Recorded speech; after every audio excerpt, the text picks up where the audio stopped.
الہی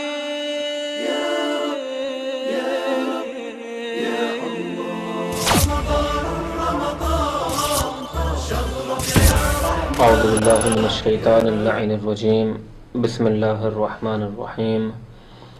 قال رسول اللہ صلی اللہ علیہ وآلہ وسلم فی فضل شہر رمضان وهو شہر اولہ رحمہ واوسطہ مغفرہ وآخرہ العجابۃ والعتق من النار۔ مسلسل آپ کے سامنے اس فقرے کی تلاوت کی جا رہی ہے کہ ماہ رمضان کا اول رحمت اور اس کا وسط، اس کا درمیانی حصہ مغفرت اور اس کا آخر اجابہ اور العتق من النار ہے۔ فعلاً اس عشرہ ثانی میں آپ کے سامنے مغفرت الہی کے متعلق گفتگو کر رہا ہوں۔ بیان کیا آپ کے سامنے کہ اگر اللہ سے استغفار کیا جائے، توبہ کی جائے تو پروردگار عالم ہماری توبہ کو قبول کرتا ہے اور وہ ہمیں بخش دیتا ہے۔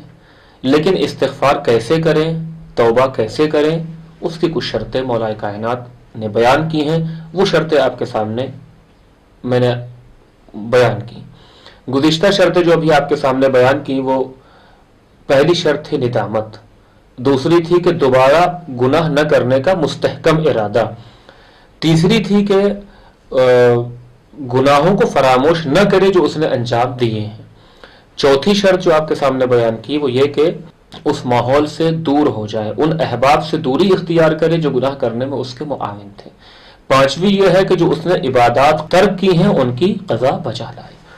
چھٹی شرط جو توبہ کی قبولیت کی بیان کی ہے مولا نے، وہ یہ آپ کے سامنے ذکر کرنا چاہتا ہوں۔ چھٹی شرط یہ ہے کہ انسان مغفرت کا مطالبہ خدا سے کرتا رہے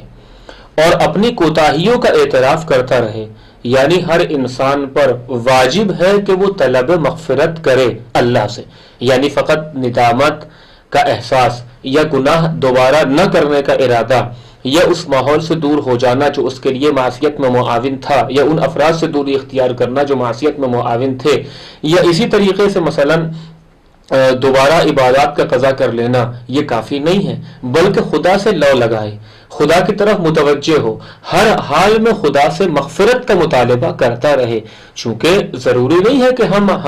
حقیقی طور پر ہماری توبہ صحیح ہو اور خدا کی مغفرت ہمارے شامل حال ہو جائے، بلکہ تضرع، گریہ وزاری کے ساتھ مغفرت کا مطالبہ پروردگار عالم سے کرتا رہے، تو تاکہ خدا اس کی توبہ کو قبول کرے اور اس کی جو رحمت واسعہ ہے جو اس کے غضب پر حاوی ہے اس کے شامل حال ہو سکے، چونکہ خدا نے خود اپنی صفت بیان کی ہے وَإِنِّي لَغَفَّارٌ لِمَن تَابَ،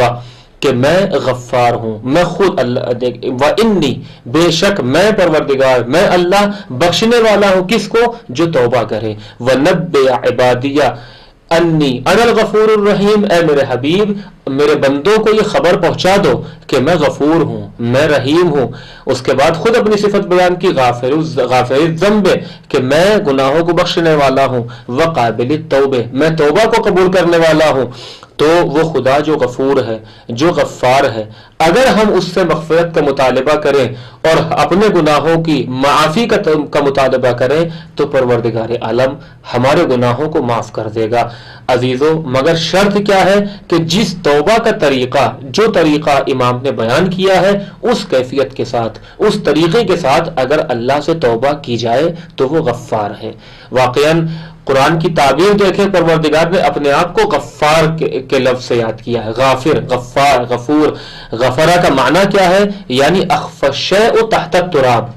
یعنی جب کوئی چیز، آپ کسی چیز کو مٹی کے نیچے چھپا دیں تب عربی زبان میں لفظ غفرہ کا استعمال کیا جاتا ہے۔ تو اسی طریقے سے پروردگار عالم بتانا چاہتا ہے کہ توبہ کی وجہ سے، استغفار کی وجہ سے میں تمہارے گناہوں کو چھپا دوں گا، جس طریقے سے مٹی میں کوئی چیز چھپا دی جاتی ہے اور وہ کسی پر ظاہر نہیں ہوتی۔ وہ ستار العیوب ہے، وہ غفار الذنوب ہے، لیکن شرط کیا ہے کہ ہم اس سے توبہ کا مطالبہ، ہم اس سے توبہ کریں، ہم اس سے مغفرت کا مطالبہ کریں، خصوصاً عزیزو اس ماہ رمضان میں، جو خصوصاً اس عشرہ ثانی میں کہ جو مغفرت الہی سے مختص ہے، جس میں خود پیغمبر اسلام نے بیان کیا کہ یہ مغفرت الہی پر مشتمل ہے۔ اللہ سے استغفار کو طلب کرو اور اس کی خصوصیت جو پیغمبر نے بیان کی ہے، یوحناس قد اقبل علیکم شہر اللہ بالبرکۃ والرحمۃ والمغفرہ، کہ یہ مہینہ تمہارے ساتھ رحمت، تمہاری طرف برکت لے کر آیا ہے، رحمت کو لے کر آیا ہے اور مغفرت کو لے کر آیا ہے۔ عزیزو، لیکن یہ شرطیں جو میں نے آپ کے سامنے بیان کی، ان شرطوں کے ہوتے ہوئے اگر توبہ کی جائے، استغفار کیا جائے، تو یقیناً پروردگار عالم ہماری توبہ کو قبول کرے گا اور ہمارے گناہوں کو بخش دے گا۔ اور یہ شرائط جو میں نے آپ کے سامنے بیان کی ہے، مولا کائنات علیہ الصلوۃ والسلام کی ایک روایت میں آپ کے سامنے نقل کرنا چاہتا ہوں جو ان شرائط پر مشتمل ہے۔ روایت کا جملہ ہے، قال لقائل بحضرته استغفر اللہ ثقلت کا امہ کا، کہ ایک شخص مولا کائنات کے سامنے موجود تھا اور اس نے کہا استغفر اللہ، یہ جملہ اس نے کہا۔ عموماً آپ نے دیکھا ہوگا ہم بھی یہ جملہ اپنے زبان پر لے کر آتے ہیں، یعنی ایک شخص مولا کے سامنے، مولا کی بزم میں موجود ہے اور کہتا ہے استغفر اللہ، تو مولا نے اس سے کہا ثقلت کا امہ کا، تیری ماں تیرے ماتم میں بیٹھے۔ عزیزو، معصوم کسی کو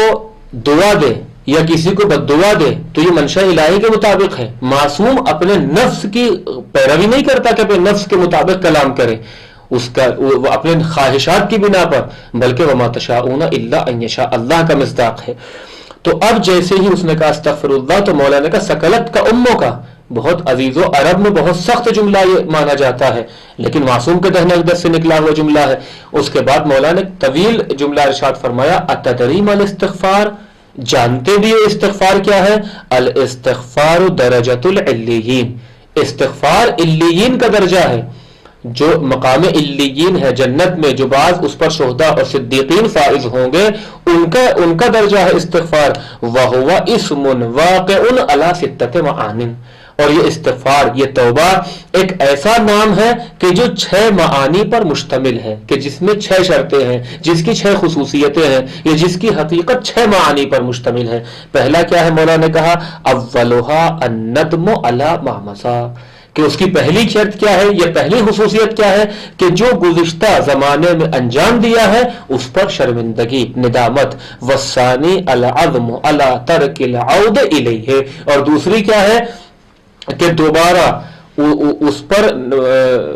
اس کی طرف پلٹنے کو ترک کرنے کا ارادہ، یعنی اب دوبارہ اس کو انجام نہیں دے گا، مستحکم ارادہ کرنا کہ اب دوبارہ اس معصیت کی طرف نہیں پلٹے گا۔ لا ترک العود الیہ ابدا، کبھی بھی عزیزو فقط یہ ارادہ نہیں کہ میں اس کو انجام نہیں دوں گا، چونکہ عموماً آپ نے دیکھا ہوگا بہت سے افراد توبہ کرتے ہیں، استغفار کرتے ہیں، لیکن پھر اگلے دن معصیت میں ملوث ہو جاتے ہیں۔ ایسے افراد اپنا بھی کھلواڑ بناتے ہیں اور قوانین شریعت کا بھی مذاق اڑاتے ہیں، اور ایسے افراد پر اللہ کا غضب اور زیادہ نازل ہوتا ہے، چونکہ یہ قوانین شریعت احکام الہی کے ساتھ مذاق ہے۔ والسادس ان تؤدی الی المخلوقین حقوقہم، اور تیسری شرط کیا ہے کہ جو اس نے مخلوق یعنی بندوں کے حق کو پامال کیا ہے ان کے حق کو ادا کرے۔ عزیز و امام کا جملہ حتی تلق اللہ املس لیس علیک تبعۃ، تاکہ جب تم خدا سے ملاقات کرو تو تمہارا دامن پاک اور صاف ہو جائے اور تم پر کوئی مواخذہ نہ ہو، کوئی بھی تم پر مواخذہ اللہ کی طرف سے نہ ہو۔ الرابع ان تعمد الى كل فریضۃ علیک ضیعتها فتؤدیها، چوتھی شرط کیا ہے، چوتھی خصوصیت کیا ہے کہ جو فرائض تم پر اللہ نے واجب کیے تھے ان تمام اور فرائض کو تم نے ضائع کر دیا ہے، انجام نہیں دیا ہے، ان تمام فرائض کو انجام دو۔ والخامس ان تعمد الى اللحم الذي نبت على السحت فتذيبه بالاحزان حتى تلصق الجلد بالعظم وينشأ بينهما لحم جديد۔ بڑی سخت شرط ہے واقعاً، جو عموماً ہم سمجھتے ہیں توبہ استغفار معمولی ہے، نہیں۔ اب اس شرط کی طرف متوجہ ہوں، کیا فرمایا مولا نے؟ پانچویں یہ ہے کہ جو گوشت حرام سے بنا تھا اس کو دکھ، غم، حزن، تکلیف، ندامت کی وجہ سے پگھلائے، یہاں تک کہ اس کی کھال اس کی ہڈیوں سے مل جائے اور پھر ان دونوں کے درمیان ایک نیا گوشت پیدا ہو۔ والسادس ان تذیق الجسم علم الطاعۃ کما اذقته حلاوۃ المعصیہ فعند ذلک تقول استغفر اللہ۔ چھٹی شرط یہ ہے کہ جس طریقے سے اس کا جسم گناہوں میں ملوث ہو چکا تھا اور اس کو معصیت کا مزہ مل چکا تھا، معصیت کی وقتی لذتوں سے اس کی وقتی مٹھاس کو محسوس کر چکا تھا، اب ضروری ہے اس کے اوپر کہ وہ اتنی اطاعت کرے، اس قدر اطاعت الہی میں اپنی زندگی کو بسر کرے کہ اب اس کے جسم کو اطاعت کا مزہ مل جائے، اطاعت کے لذت سے اس کا جسم اب اس کا جسم اطاعت کی لذت کو محسوس کرنے لگے۔ تو لہذا اب امام نے کہا فَإِن بَذَلِكَ، اگر یہ 6 شرطیں تمہارے پاس پائی جاتی ہیں تو اب تم کہو استغفر اللہ، اور یقیناً خدا غفار ہے، تمہارے گناہوں کو بخش دے گا۔ لہذا ہر وقت انسان کو چاہیے کہ اللہ سے مغفرت طلب کرے، مگر عزیزو کچھ وقت ایسے ہیں کہ جن کو خصوصیت اور اہمیت حاصل ہے، ان میں ایک وہ موقع ہے سحر کا موقع، صبح کا طلوع فجر اول کا موقع، فجر اول سے پہلے کا کچھ وقت۔ عزیزو یہ موقع ہے کہ جس میں اگر بندہ اٹھ کر عبادت الہی کرے، اللہ سے توبہ کرے، تو پروردگار عالم اس کی توبہ کو قبول کرتا ہے، اس کو علیین میں قرار دیتا ہے۔ کیا کہنا اگر یہ سحر ماہ رمضان کی سحر ہو کہ جس میں عبادتوں کا وقت ہے، جس میں دعائے سحر ہے، جس میں مختلف اعمال معصومین نے بیان کیے ہیں، اس موقع پر اگر وہ اللہ سے دعا کرے گا، مغفرت استغفار کرے گا، تو اللہ اس کو بخش دے گا۔ اگر واقعاً کوئی بندہ اس مہینے میں نہ بخشا جائے فَإِنَّ الشَّقِيَّ مَنْ حُرِمَ غُفْرَانُ اللَّهِ فِي هَذَا الشَّهْرِ الْعَظِيمِ،